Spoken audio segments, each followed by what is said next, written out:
और अगर इसी तरीके से जिद पे चंद लोग अड़े रहे कि फुल कोर्ट नहीं बनाना,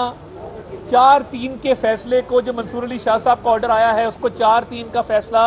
नहीं तस्लीम करना और इस आईनी तशरीह के एक मामले को फुल कोर्ट के पास रेफर नहीं करना, तो फिर मुझे आप खुद बताइए कि इदारे की क्रेडिबिलिटी किधर जाएगी, चीफ जस्टिस साहब की क्रेडिबिलिटी किधर जाएगी। और इन तमाम मामलात जो आईनी तशरीह के मामलात हैं, जिनके ऊपर पूरी कौम इन्हिसार करती है, जिन फैसलों पे अमल दरामद जो है पूरी कौम करती है, तो फिर कौन इस इदारे के फैसलों को मानेगा। चाहिए ये था कि बड़े के तौर पे चीफ जस्टिस साहब तमाम अपने जज साहबान को बिठाते, मशावरत के बाद फुल कोर्ट बनाते,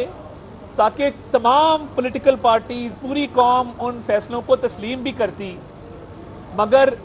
इस क्राइसिस को, इस डिवीज़न को मज़ीद हवा दी गई और अफसोस की बात है, और हम ये रंजीदा दिल से कहते हैं कि पूरी कौम इस मामले पर अफसरदा है।